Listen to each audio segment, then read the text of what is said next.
Thank you for joining us this evening. I'm Kristen Muller, Director of Peters Valley School of Craft, and we are so happy to welcome Rick Wright this evening.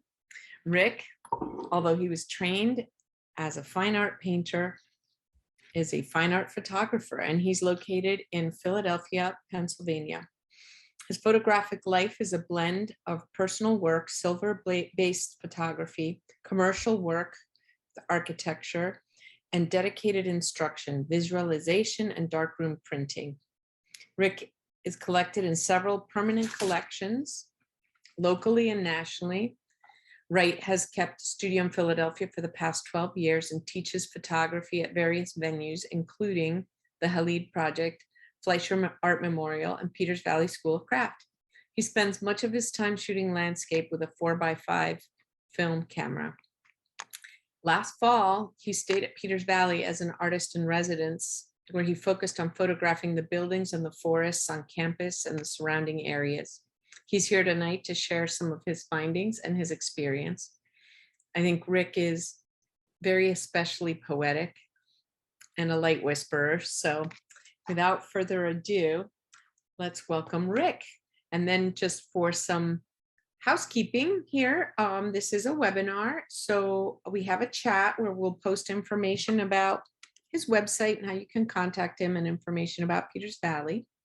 And if you have questions, please put them in the Q&A. And if you're not familiar with Zoom, you just go to the bottom of the screen. There's a little area that says Q&A, type in your questions, and Rick has kindly offered to answer questions as we go. So thank you, Rick. Welcome. Hi. And I will read off some questions for you as you get going, okay? Okay. Thanks, Kristen. And Thanks. just a quick thank you to Peters for having me up for the residency. And Rachel and Jen are in the background somewhere. And thanks to everybody who signed up tonight. Looks like we have a great turnout. And finally, whenever I hear myself introduced, I always get nervous because I wonder who they're talking about. So Kristen, as always, thanks for the nice introduction. And we'll go forward. So yeah, send questions if you think you have some along the way, and we have a little Q&A at the end as well, where we can pick up where we left off on any unresolved questions that might arise. Anyway, welcome. Thanks everybody for being here.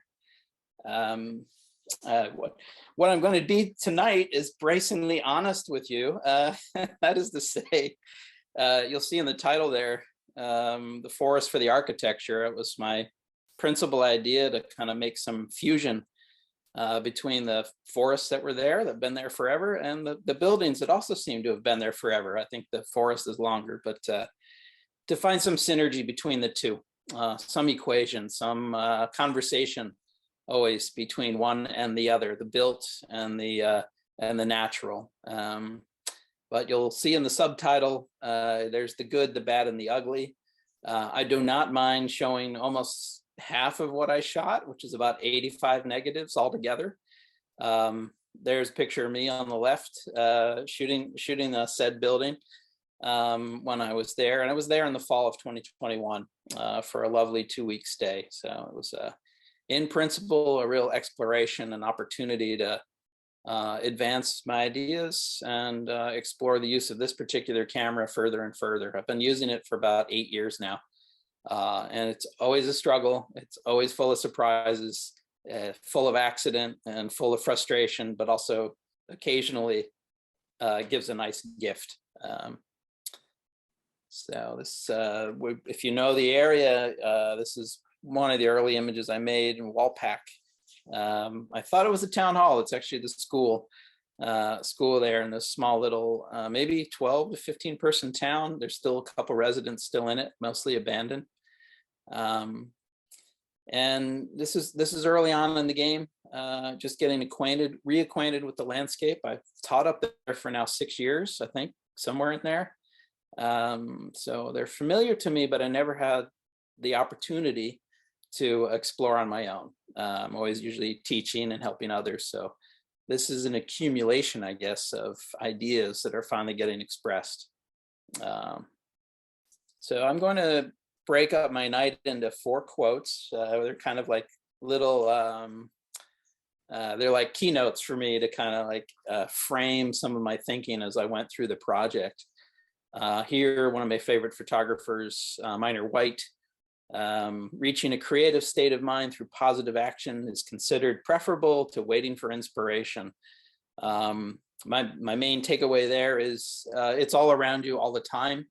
So no, there's no sense waiting around, and get to it. This was right nearby where I was staying at Lloyd Hall one beautiful foggy morning. This is the fuller image. And in some ways, early on in my 2 weeks there, I was making portraits, treating it like almost like a human face, a subject matter sometimes flatly presented to me. But there was always some kind of light going on. There was the earliest interest in the way the sun was falling in the sky, or fog in this case, or post-rain, or even during rainstorms. Later on, you're even going to see some shots that were done under the full moon, where they're 20, 30, 40-minute exposures to collect enough light on the building to give an expression.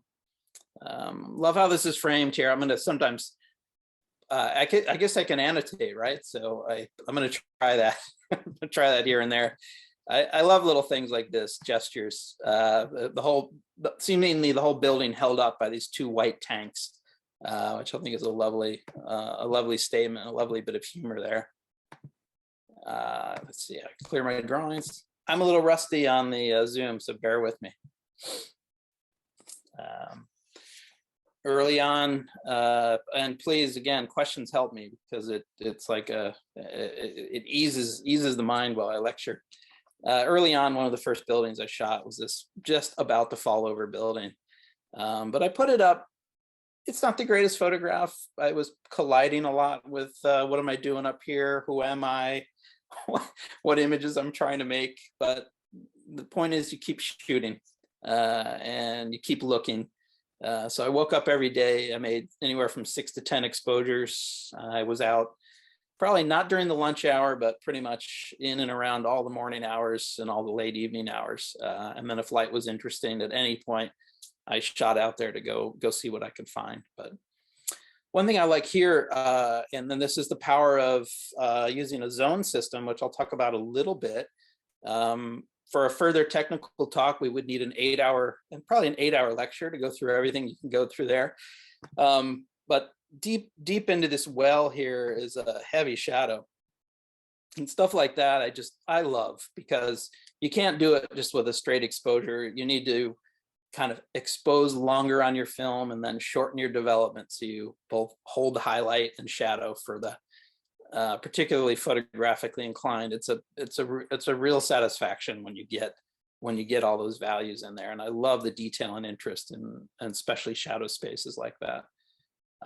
It was pitch black, almost pitch black to the human eye, even in that scene. Here's one, again, a facade. I'm treating them like faces. I just love all the detail. Not to me a very successful photo, but I again don't mind sharing these kind of things as part of the overall gestalt of being there, the kind of the effort at trying to make sense of the architecture and how it sits in space. So I do a lot of framing, the trees that kind of frame left and right. The strength of this piece, of course, is that impossibly large smoke stack sitting on the side of the house, and that incredibly lovely shadow it makes. So some photos don't quite get liftoff or complete, but I go through with the shot. I figure it out and I move on.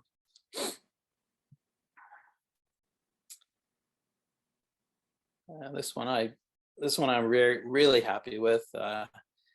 Just it's a riot of texture, and that is something that one could photograph alone for its own sake. At Peters Valley, the sun-worn, the dilapidated, the tearing apart, the water-soaked, and decaying. All of that has its innate beauty, and for me to kind of make compositions, again, this architecture and landscape, almost as though they're threatening to fuse completely. ashes to ashes kind of thing. The grasses and the boards are almost looking like the one and the same thing in a photo like this. So really appetizing stuff, and wonderful engagement. I think it's Adams. There's many photographers that talk about let's say passing through the veil of the experience. In other words, they're setting up the camera, there's the image on the glass or the LCD, whatever you're using, but there's a moment if you're there long enough and slow enough that you join. In a sense, some part of you is joining or fusing with the scene, and occasionally the rendering, I think, is a little more potent in those cases. Any questions coming in yet? So I'll pause here and there. Rachel is going to be my question, or I guess Kristen, you're going to pass them on, or Rachel will. So there's no questions, but Bonnie Okay. Shorsky, hi Bonnie, commented on the photograph with the shed that is falling apart, that she loved the interior of the dying branch on the right and the interior of the collapsing building, that they related. Oh yes, right. Thank you for that. Bonnie, I'll hit you up for the artist statement on this sheaf of photographs. Thank you for that comment. And I think you're right. What Bonnie's saying that's helpful is that there's a lot of kindred forms, sister forms, landscape to architecture, one thing behaving like the other. So thanks for that, Bonnie. Couple of the comments, Rick, thank you. Dale McCarthy is asking, is this 400 ISO film that you exposed at 200? Well, Dale, this next part's for you, but go ahead. Another question too. And then also a comment, these are beautiful, by the way, from Dale. Oh, thank you. So I keep track of everything in a field note. That's why I put this up early. Not to make anybody's head pop off their body, but this is the insanity of working with a zone system, is being very specific about where all your tones fall. So Dale, to your point, the rating, I use 100-speed film. And there's so many things that go into this calculation to make the final exposure. In this case, this particular photograph for the image you're about to see is normal. It was a normal exposure. I did a second one where I cut back on the development, so maybe a little more highlight detail. They both were excellent negatives in the case that I'm explaining here. In that one of the shack, that was probably correct. I exposed as though it was like a faster speed film by 1 or 2 stops, and then shortened my development. So apologies for all this technical stuff, but I do bring it up here because on this particular field note, I have 85 of these notes from 85 photographs, and they're always incredibly helpful because I get surprised constantly about what went wrong or what went right, especially when I'm trying to do new things. Here I was working with you'll see it highlighted with the red arrow. I was working with a green filter, which slows light down 2 stops. So that had to be accounted for in the exposure as well. But colored filters like yellow, amber, orange, red, green, and so forth change the impact of how tones render in the scene. In particular here, green, I'm gonna go to the next picture so we don't stay here forever. Green will lighten things that are green. So you'll see this beautiful light canopy up in the air is by the help of the green filter. I also do little sketches. Aren't these cute, right? These are sketches of my 4x5 camera and the positions it was in. The bed was dropped, the camera was tilted down, I was shifting. I often make little tiny drawings to kind of keep up with what I was doing. Anyway, this is the image here with the green filter, and all throughout that whole upper area, a lot of those leaves turn like near white on me here. If we look, especially in this area, they really got kind of bright white. It's almost like an slight infrared look to it, but it's just by using that green filter. And there's lovely passages of the water moving through a long enough exposure. to kind of accentuate the grit and grain of all that concrete and that basically the decaying stones that are falling apart through that waterway. Rick, I have a couple questions here. Yeah. That image is just so gorgeous. Steve Schultz is asking, when do you know that a building has something to tell you, like with the photo of the barn that you showed last? Yeah. Steve's a great question. And hi, thanks for coming. I don't think I know if it has anything to say. For me, more of the process is I'm walking around to feel a moment of, let's say, resonance. I can't say how I know or when I know, but it's a combination of the physicality of the place, prior experience, because I've been walking this campus for 6 years.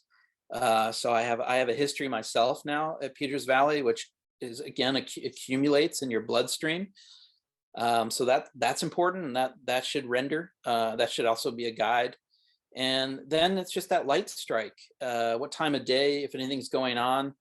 The building's not enough by itself. The object's not enough by itself. Even the history is not enough. There has to be this final kiss of light. And so I did a lot of scouting. Once I got on campus, every day out was an opportunity to write down in my notebook, this building from this angle will look better at 7 a.m. than it does now at 3 p.m. Or come back at night for the moonshot of Tribal's one of these really wonderful buildings right across from the office. And that note taking, that scouting was one of the biggest aids, because I took a guess that maybe there would be that contact point you're talking about, Steve, where it gets rich enough to be a photograph. So here I was standing up on a ladder. So just to know, I didn't kill myself, but I was at the water's edge up on a 4-foot ladder with my tripod up to about 8 feet plus, so that I could see the water. I had to get high enough to actually see that little river, that little creek flowing through. So it is a full contact sport. At times it can be. If we go all the way back here, so we're going to end up showing 4 slides, and that'll be the whole lecture. I hope that's all right with everybody. I say I'm often surprised. That is, I don't know what's going to happen. I know more and more and more and more after several years. Here's some ideas of quote unquote mistakes. I put this image in so that you can see the whole negative all the way around, including these are the markings that indicate what kind of film it is.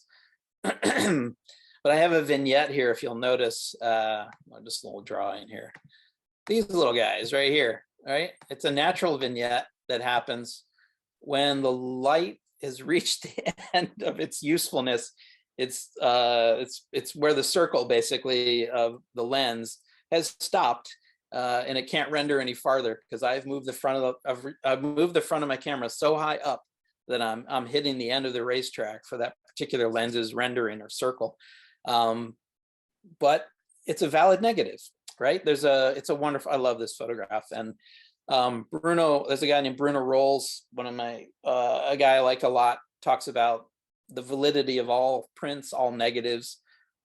You're there, you're having an experience, maybe you make a mistake or two, or you need this to be full, you need the full rise of the front end, and you get some vignetting. You get a scratch, you get something bent or broken. It's going to have personality and character. If you're having an experience, it's going to render, and you can't chase the perfection all the time. All right, let's put that one away. So for you, Rick. Yeah, good. Rick, as we end on one of my biggest mistakes of the whole 2 weeks. So I'm going to leave it right here. Go ahead. Oh, sorry. Dominique Ellis. Hi, Dominique. Where do you get a field note journal, and when did you start using this method? I've been doing the field notes right from the start, probably about 12 years ago.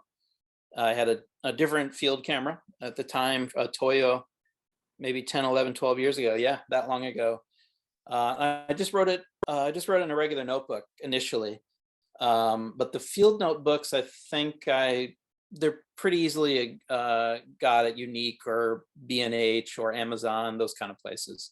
They're little tiny booklets. So you have to write get yourself a 2-point pen so that you can really write in tiny. But It's a way of concentrating your mind after the shot has been made, to sit and reflect on what you just did. So I find it kind of meditative to use the books along with making the image itself. It's a continuation of understanding what you did with the shot and with the light.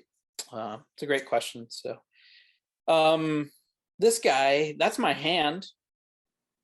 I put my hand into the picture to block. I think there was a ray of light trying to kiss the front of the lens and flare it. So I didn't do so well. You can't, once the film is in there, you can't see what you've done. I think I realized I was using a wide lens and I should have known my hand. So sure enough, I did a second exposure and this was the shot that came out, and I'm thrilled with this one. This is Munson, where I've spent just about every teaching episode I've had in the summer have been spent here. But I just really love the detail here. Let me see if I can, I can't seem to blow it up now. So, but the way the ivy and everything is working up through, it's completely threatening to almost erode. It's almost like a not decomposing, but like, I don't know, that special effect where a body just becomes atoms. It's sort of happening in this picture right here. Rick, can I ask you a couple of questions? Yeah, sure, go for it. Good. E. Twan Crawford is asking, did you use a stand development, and what developer did you use to get these great tonal ranges? Oh yeah, I used to use, well, my film is FP4, as you saw in the field note. I never changed that. And I use Perceptol, and not as a stand development. Stand development is a soup for everybody. It's a super dilute development where you don't agitate. You just literally let it stand, hence the name, for 17 hours. No, it's usually quite a long time, more like an hour, 50 minutes. Longer extended developments, and they're really kind, and they don't over exercise shadows, and you tend to get these long ranges. But I got it with Perceptol at 1. I was doing it 1-to-1 each one. 1-to-1 Perceptol was about a 14-minute development, and standard agitation didn't go crazy. And for the most part, I was pretty pleased. Shadows kept holding on, you know, even in the most extreme cases. So good question. Thank you. Okay, another one from Anthony PV Cordasco. Do you use the zone system sometimes or all the time? All the time.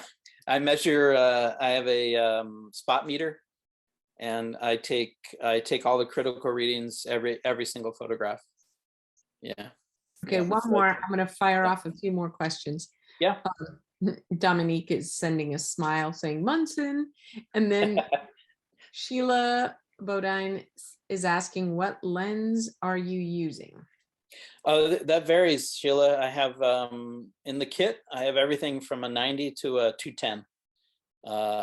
If I can remember, if you have a photo you remembered, let me know. But something like this here at Munson, that's a 90. That's a wide lens. I'm probably no more than 12 feet, 15 feet maybe from the corner of that building. But yeah, getting this very expansive view of the space there and the light.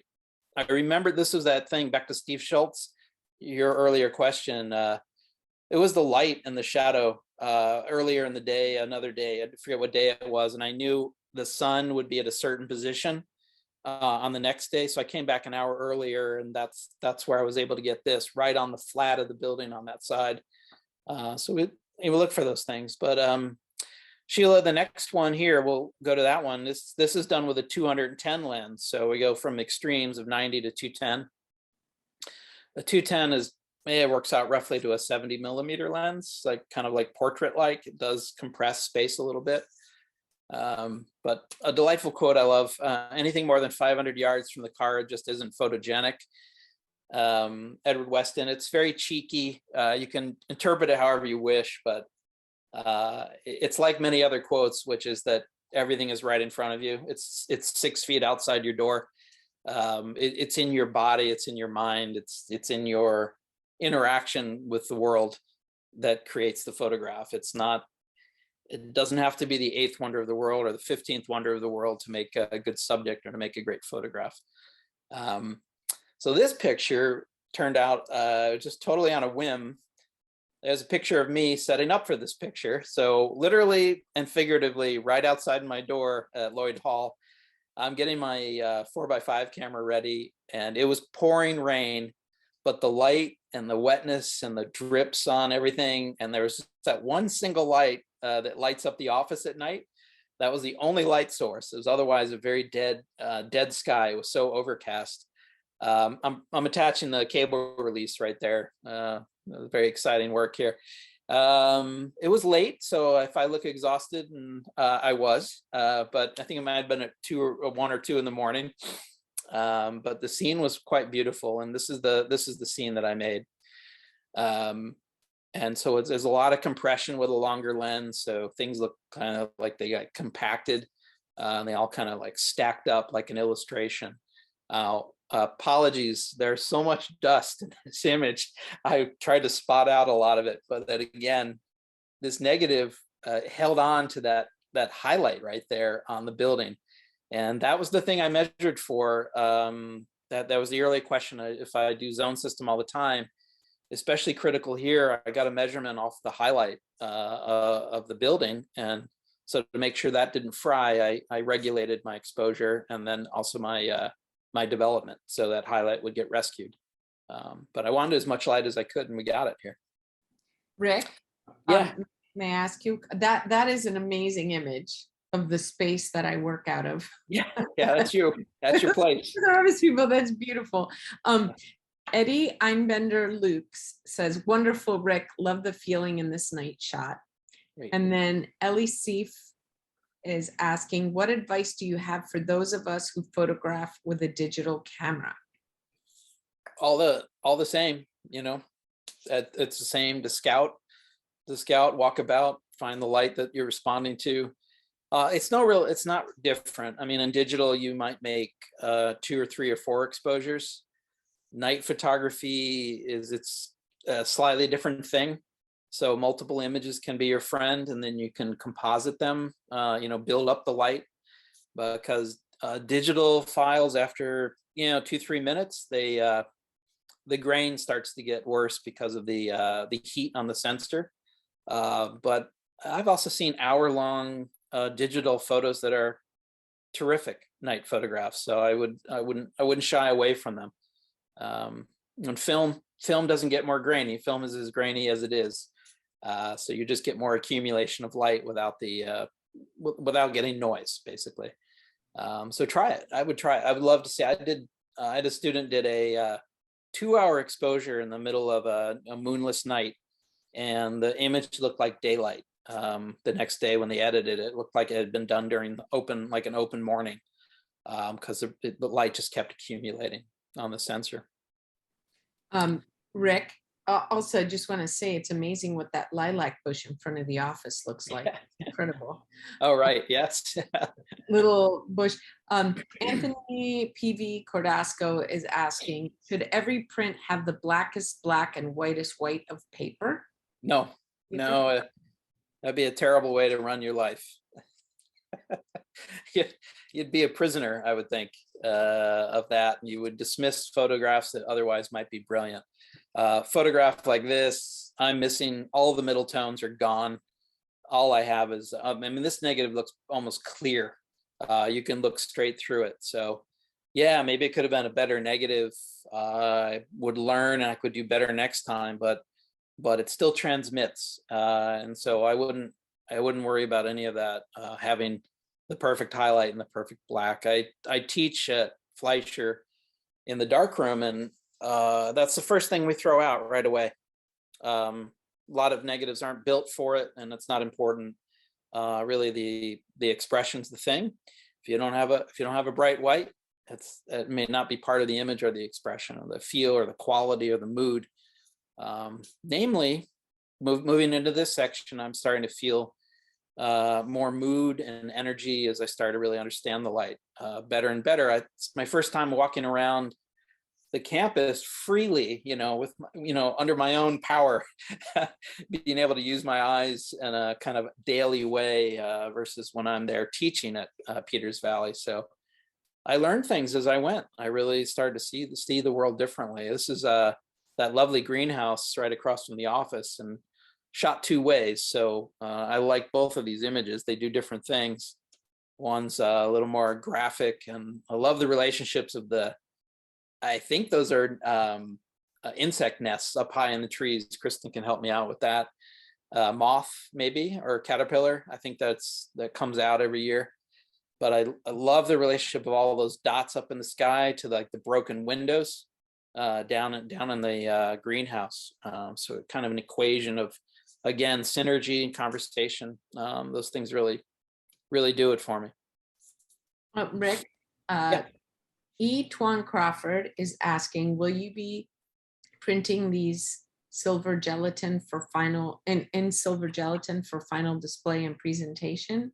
Yeah, that's great. Thanks, Etwan.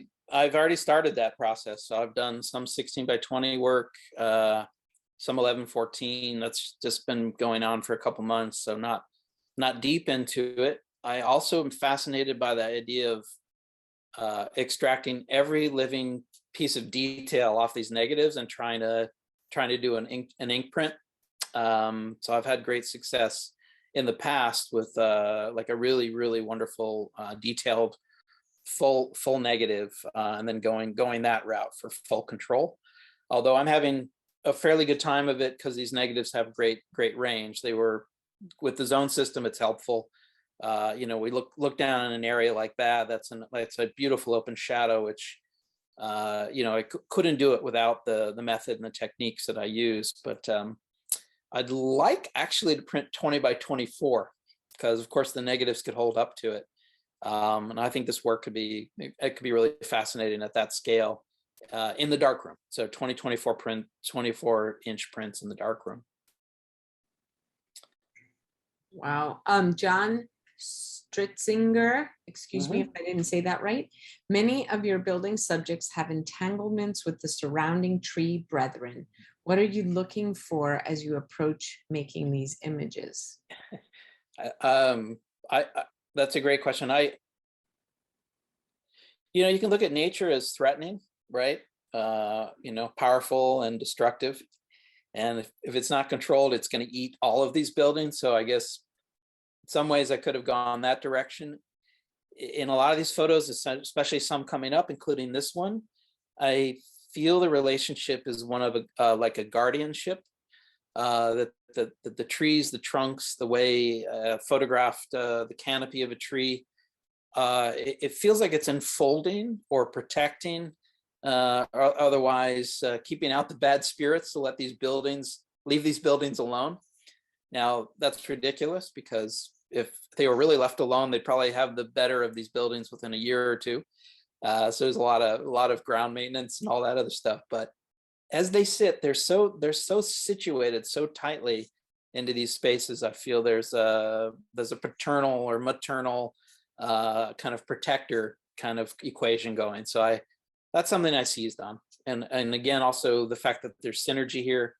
In this one, the smokestacks and the tall trees, I think accentuates that. And I was always trying to kind of look for those kind of that language, the language that they were sharing. Brother from another mother kind of thing, that kind of thing. Yeah. Sorry, I thought you were done. Nope, This go ahead. is really seductive. Jean Lyons comments, loving these images, so beautiful. Do you ever incorporate painting into your practice? And does your painting background still influence your work? Hi, Jeannie. So yeah, I'm so programmed by painting that it runs through everything I do with the camera. I've not tried to apply, literally physically start to paint over a photograph or do something digitally or otherwise. I think there's a lot of room for me in sort of historical processes, which could let in some of that accident and unexpected rendering when you go to a final print. As much control as you can have. There's also you're giving away a little bit, and those moments can actually be quite beautiful, can express the negative in a way you didn't expect.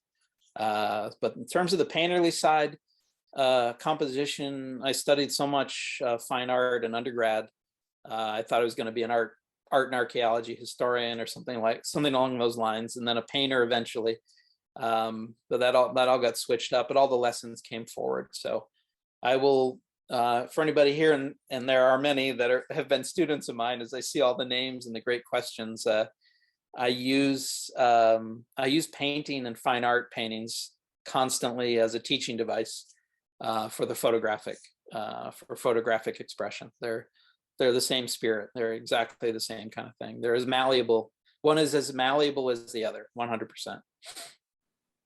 Thank you, Rick. A couple more comments here. Anthony PV Cordasco is saying, I'm not quite sure if I'm going to express this, but he said 1-1 print. Could you tell what you picked and what zone you put it on? Could I tell? I guess maybe if you look on every print, can you look at the print and understand what zone you picked? Oh yeah. I mean, not always, but I know if it was the best answer to that is I usually know when the light was difficult, and I can just tell if it was a high key or high contrast scene. I'll know that I had a wrestling match with the shadows versus the highlights. I wouldn't be able to tell you exactly what the measurement was, but over time I have more and more of a facility with that. So yeah, I mean, in general, yeah. And I just remember my photographs pretty well. And then what happened in the post in terms of the negative. So yes. So we're doing pretty good, Kristen. I have another maybe 10, 12, 15 slides, and we'll keep up with the questions. Thank you. They've been great. So this is my third quote here. To photograph truthfully and effectively is to see beneath the surfaces, Ansel Adams. Ansel Adams, I think somewhere apocryphally also said bracketing was for wimps, which I really adore that quote.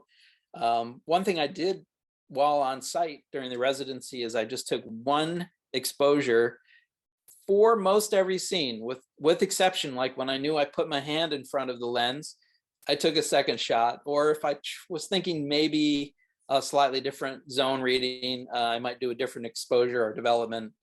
I did that in a couple occasions. For the most part, I just decided to trust myself and try to see into some of these scenes, and then rely on my instincts, rely on my experience of past exposures. So this was a kiln firing, not the Anagama, the big dragon, but the double kiln that was all wood fired and runs for, what does it run for? 24 hours, 12 hours, 18 hours, something insane, right? A full day or plus. Right, 24 to 30 hours. 24 to 30, and they're feeding. They're basically feeding logs into these bays to keep the fire moving. And I believe it hits 2,400, 2,200 degrees Fahrenheit. 24. There you go.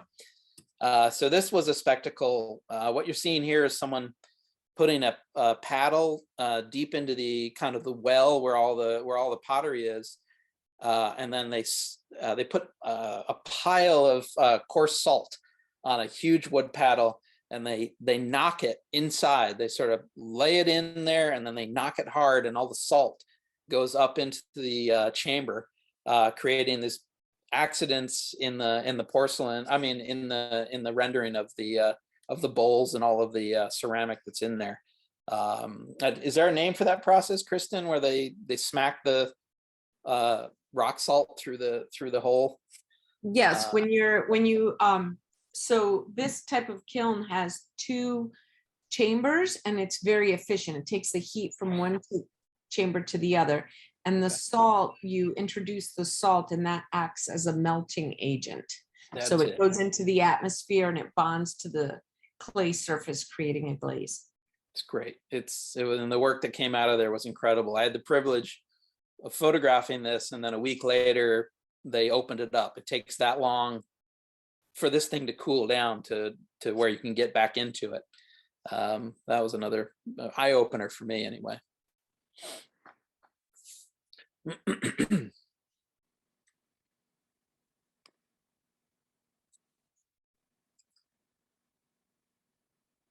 Gary Collins has a question for you. Okay, go ahead. Do you feel you will the same tonal range printing in the silver darkroom as In a digital print? I guess. Yeah, probably what he's asking is whether an inkjet print will have the same tonal range, or will there be a compromise on one or the other. Right. But I haven't got yet to an ink print, but of course, with the system I use there, anything I have in the negative gets 100% expressed perfectly. Working digitally as it is, the values are exacting, and the print profile is exacting. I might encounter some compression, because that's just generally what happens with negatives, where that's the dance of dodging and burning, and everything else you'll have to do in the darkroom. But part of that limit, in the darkroom is part of what might actually be maybe not the perfect render in the negative, or the absolute of what everything's in the negative, but it might be more expressive. It might be giving an opportunity for, the limitation becomes more potent than the absolute or the perfect. But I'll have to see. I know that a darkroom is a fiber print in the darkroom on silver is always a little bit of a compression of what's actually in a full range negative, and that's the battle you're up against. But part of the beauty of it too. So we'll see. That remains to be seen. But thanks, Gary. We all know this building, right? So it's just white and charcoal, this photograph, and I really, this is the one I hope to get up into the show at Making Matters for the annual show up at Peters. So I'm looking forward to seeing this framed this week. And Kristen, that's that building I was talking about, this little solo shack out in the middle of the Wallpack. I think back to John Stritzinger's comment, I do feel like often the landscape feels like a protector, or at least an amiable friend, good company. Generally, you may not feel that way if you went inside some of these things and watched the ivy splintering the decks apart and all that kind of stuff. But from my perspective, that was something I was after.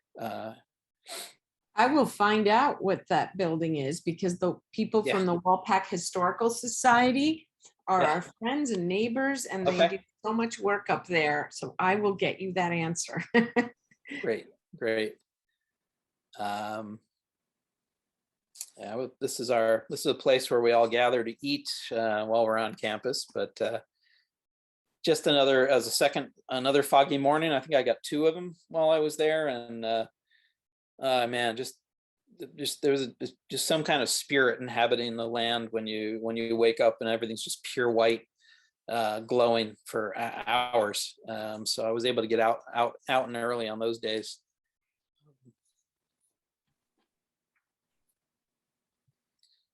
Can't seem to blow up picture here. Kristen, I'm gonna stop the share and then bring it back up. That's fine. So hang on one sec. Let's see if I can get back to it. Eddie Einbender Lukes is asking, what time of the day is this, Rick, for the lone structure in Wallpack? Oh, that one. So 4 o'clock. You see how the shadow's real low? Think it was somewhere at nearing dusk. The sun was about to drop on the horizon. So we had probably around the 4 to 6 o'clock hour. This is in November. So that's about right for that picture.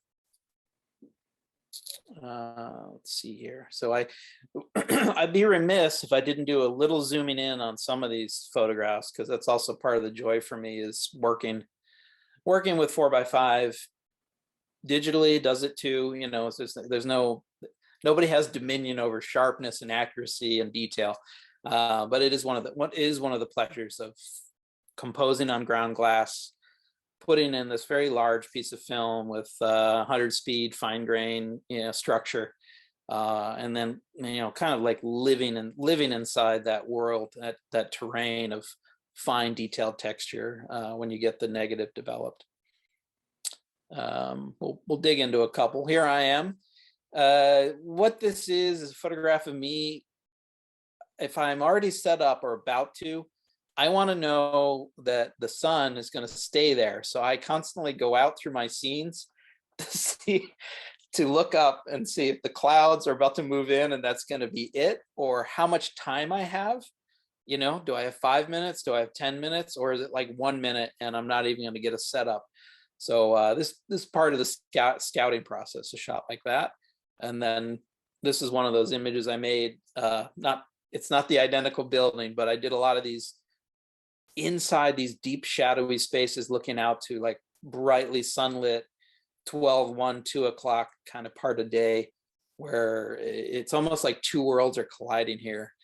And I will dig into some of these, just that sort of, in principle, I almost always go sharp to sharp with a lot of my photographs. Here I was very explicit about the only sharpness begins at the wall itself, and it's otherwise kind of this murky kind of slide through space.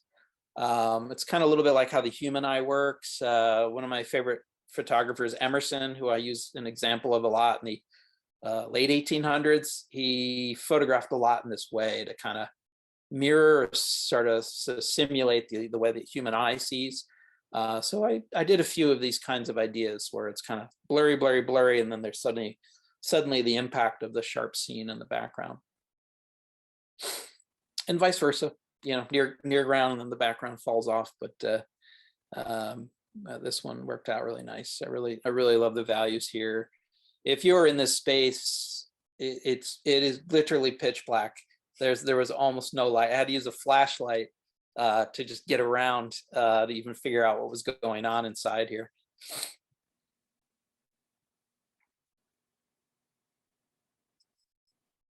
I cheated a little bit. I didn't have to go off campus much, but I did in this case.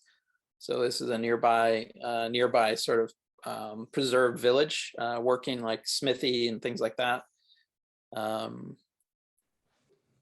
Little church on site here as well.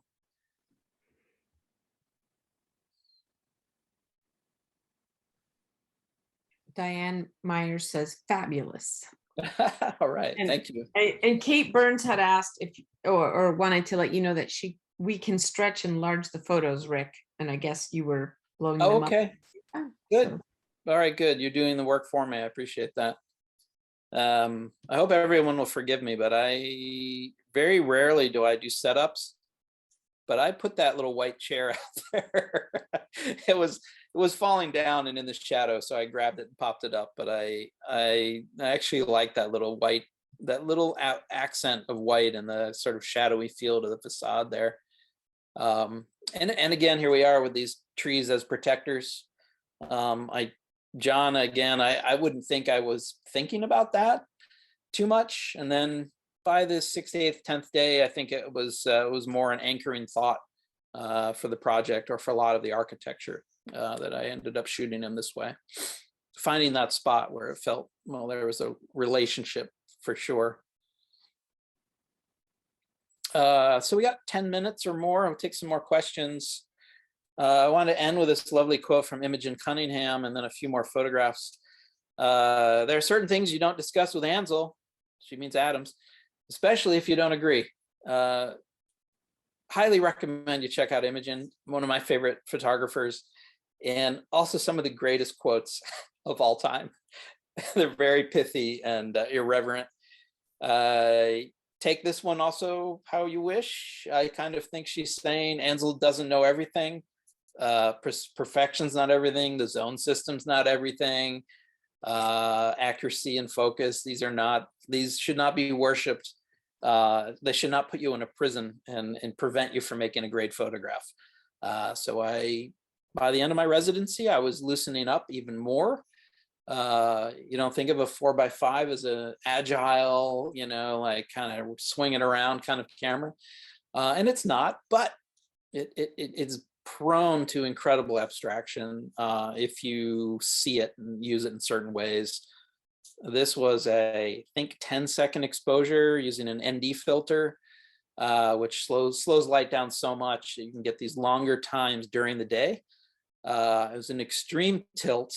I know you can all zoom your screen, but some of the moments inside a negative like this just made me scream in the good way, positive way. It was euphoria when I saw this negative and what it had done with the distant out of focus stuff and the near ground. But it's more than just bokeh and out of focus stuff. There's something happening here, unexpected, a real surprise. And what's fun about this photograph is I tried to shoot it like every other day, and the cloud would come over right at the moment of exposure, or rain would begin and it would change the kind of I'd get rain on the glass. So I kept getting disrupted. And I made this one, I think it was either last day or the day before the last, with great happiness. So I'm happy I finally got my shot, but it was one that was an irritant. I just couldn't get it right all for the whole time I was there. But Imogen's idea about accident, be loose, get out there, put the camera down, take the picture, don't get all bound up in things. I got the gift of an old car. It looks old anyway. I think it was it's nondescript, I guess, in a sense. So it gave this kind of a vintage quality as the car moves through space here. That was a real lovely moment to see him coming down the road. It's not the most trafficked road, as you know. So when you get one come through, it was kind of a nice accident there too. Right? Yeah, go ahead. Mm-hmm. So Anthony is saying your photos are timeless. However, does that ever bother you? Are you tempted to put something in them that tells the time period? Sure. If printed at 20 by 24, you can read on the outside of every building the COVID warnings are on the front of every facade. So it's a funny question because I thought, should I go and remove every one of those like off the buildings before I shoot them? And I decided not to. I don't know if I would put in a marker because that would be, my own, introduce, something into the scene. I don't like to usually alter or bend or turn the scene right after I told you I put that white chair in that exact spot, which is a plastic chair. So maybe I'm contradictory. So there you go. That's I'm giving you a 50% answer. I'm not sure I would do it on purpose, but I have done it. And I certainly left those signs in place. So interpret that as you will. Yeah. To that point, Susan Francisco, hi Susan, says to the right of the white chair, it looked like a grandfather chair. Yeah, that might have been a couple back here. Let's see. Yes, it's a massive, it's like a working table bench. I think that was in a studio and now was outside. Yeah. Yep. That's a good call. Good spotting. So we're almost done. This is the smithy. Again, this was pitch black, as you know. It's just the light of the fluorescence eventually, and the fires eventually overwhelm the scene and give you a beautiful view in here. I just love the standing boot stayed frozen. There are 6-7 people working in here, and you don't see them. You just see the evidence of them and their fires. All right, and I'm going to end on this photo.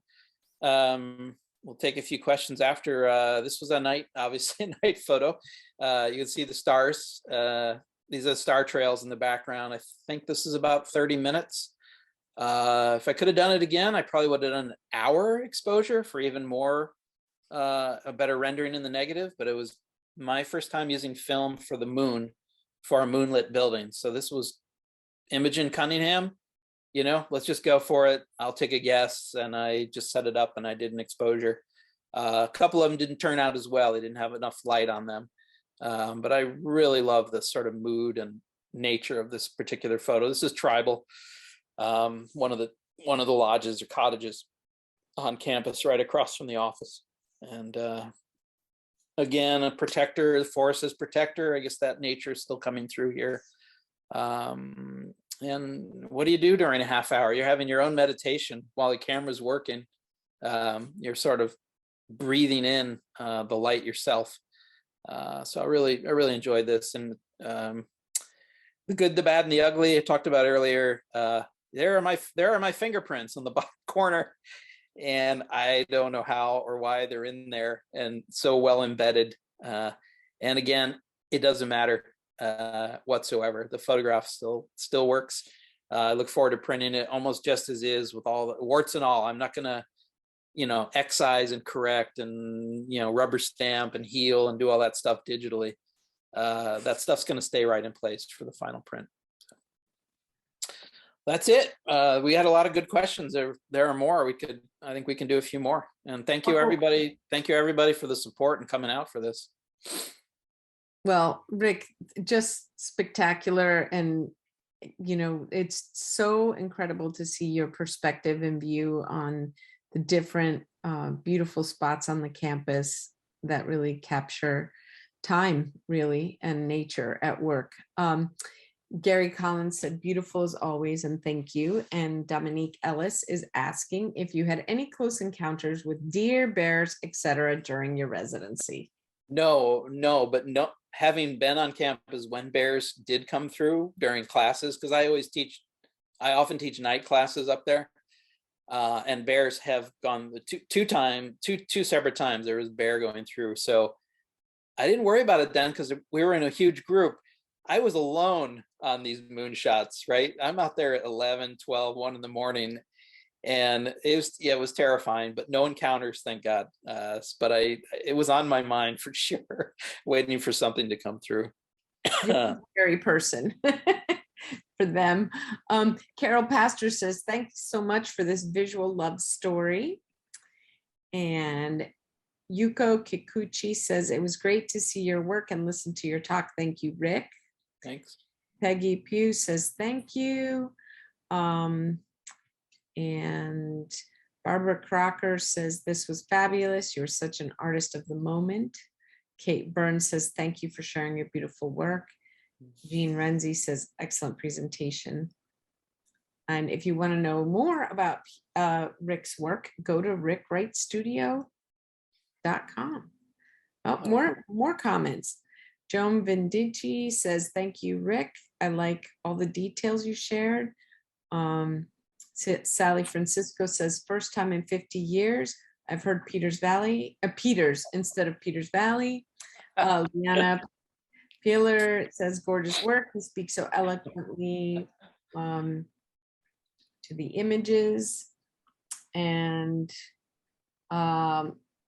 Kate Burns says she follows you on Instagram. Well,